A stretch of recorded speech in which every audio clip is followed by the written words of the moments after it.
कभी नोटिस किया है, 1 साल पहले होम लोन सिर्फ 8% पे मिल रहा था और वही लोन आज 9% या उससे भी महंगा हो गया है। लेकिन बैंक ने अचानक से इंटरेस्ट बढ़ा क्यों दिया?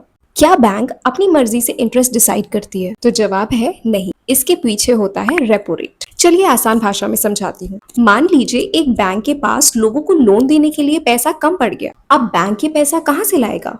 ये पैसा बैंक आरबीआई से उधार पर लेता है और आरबीआई इस पैसे पर जो इंटरेस्ट चार्ज करती है उसे ही कहते हैं रेपो रेट। अब मान लीजिए आरबीआई ने रेपो रेट बढ़ा दिया, इससे बैंक्स को जो पैसा बोरो कर रही है वो महंगा मिलेगा। तो बैंक आपको जो होम लोन्स, कार लोन या बिजनेस लोन देती है वो भी महंगा हो जाएगा, यानी कि आपको इंटरेस्ट ज्यादा पे करना पड़ेगा और इसका रिजल्ट लोग कम लोन लेते हैं और इससे मार्केट में पैसा कम सर्कुलेट होता है और धीरे धीरे इससे इन्फ्लेशन को कंट्रोल करने में मदद मिलती है। बट मान लीजिए अगर इकोनॉमी स्लो हो रही है तो आरबीआई इसी रेपो रेट को कम कर देती है।